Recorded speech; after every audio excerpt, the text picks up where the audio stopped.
El movimiento pentecostal moderno nació el 1 de enero de 1901 en un pequeño colegio bíblico de Topeka, Kansas. El colegio era dirigido por Charles Parham, un pastor metodista, y pronto se extendió por diversas denominaciones e iglesias alrededor del mundo. El pentecostalismo es una vertiente del cristianismo que surge en los Estados Unidos a principios del siglo XIX como una especie de avivamiento, revival, religioso. Se le ha caracterizado, cuando no definido, a partir de una de sus doctrinas principales, la glosolalia o don de hablar en lenguas. El pentecostalismo o movimiento pentecostal es un movimiento evangélico de iglesias y organizaciones cristianas que recalcan la doctrina del bautismo en el Espíritu Santo, cuya manifestación contemporánea se catalizó a partir del llamado avivamiento de la calle Azusa dirigido por el pastor afroamericano William J. Seymour, en una iglesia metodista episcopal africana de Los Ángeles, California, en 1906. Los términos pentecostalismo y pentecostal se derivan de Pentecostés, una celebración judía también llamada la fiesta de las primicias. Para los cristianos, este acontecimiento conmemora el descenso del Espíritu Santo sobre los discípulos de Jesús, como se describe en el capítulo 2 del libro de Hechos de los Apóstoles. Cuidado con las sectas. Los pentecostales son un grupo o secta que se identifica con todo lo relacionado a la experiencia de recibir al Espíritu Santo, y este es la razón específica de su surgimiento.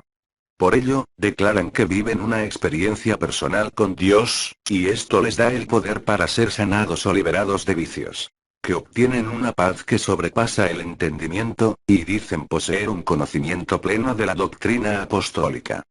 El movimiento pentecostal es el más grande e importante movimiento religioso que se haya originado en los Estados Unidos. En su sentido más amplio, se inicia a finales del siglo XIX, en el contexto de los despertares religiosos americanos, y con influencias metodistas de los seguidores de John Wesley.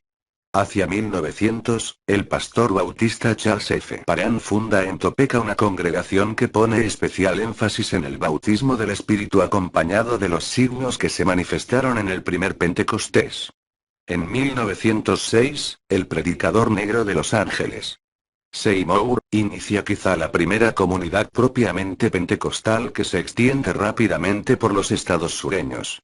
La secta pentecostal es una herejía, inclusive desde sus orígenes, promueven entre otras cosas y aunque jamás se haga mención clara de ello, la proliferación de los llamados neófitos, supuestos creyentes cuya fe en lugar de cimiento bíblico encuentra su plenitud a través de la recurrente doctrina de la descarga emocional frecuentemente llamada oración de poder al Espíritu Santo en donde siempre, según la semántica de ellos, Dios se manifiesta en medio del desorden, lo cual da la pauta de por qué no es una religión cristiana sino un sincretismo entre otras sectas evangélicas, basadas en supuestas revelaciones personales y no en el estudio de la Santa Biblia, aunque hagan referencias continuas a ella torciendo la verdad para su propio beneficio. ¿Y cuáles son los defectos? 1. Neófitos espirituales que asumen la función de fundadores de iglesias. Y por esta razón hay muchas sectas pentecostales particulares. 2. Líderes espirituales que ignoran la sana enseñanza del Espíritu Santo en el Nuevo Testamento. 3. Entusiasmo y fervor religioso mal canalizados. 4. Manipulación psicológica de las masas que desconocen las sagradas escrituras. 5.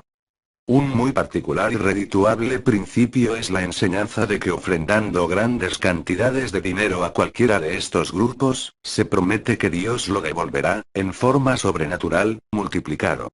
6.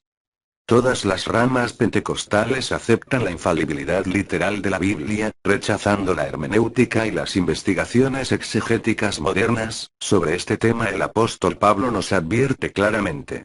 Toda escritura es inspirada por Dios y útil para enseñar, para redarguir, para corregir y para educar en la justicia. Segunda de Timoteo capítulo 3, versículo 16. 7. Dan gran importancia a la santificación, que es resultado de conversión sentirse limpio de pecado.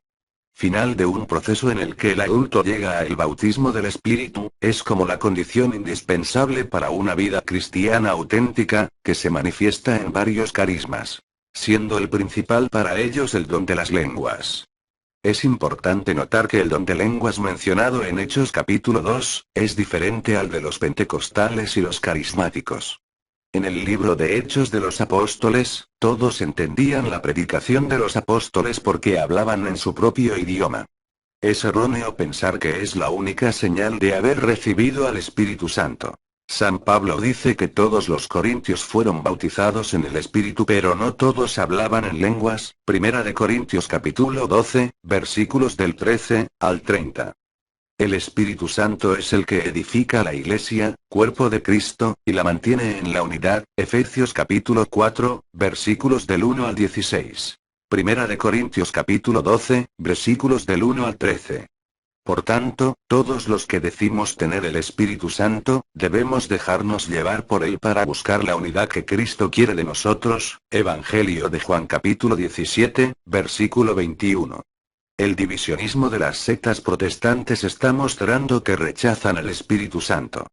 San Pablo nos enseña que las enemistades, pleitos, contiendas, disensiones y herejías no son obra de espíritu, sino de la carne, Gálatas capítulo 5, versículos del 16 al 26. Hay que recuperar el sentido de que los carismas son para todos, porque son herramientas para la edificación de la Iglesia, no para el lucimiento personal.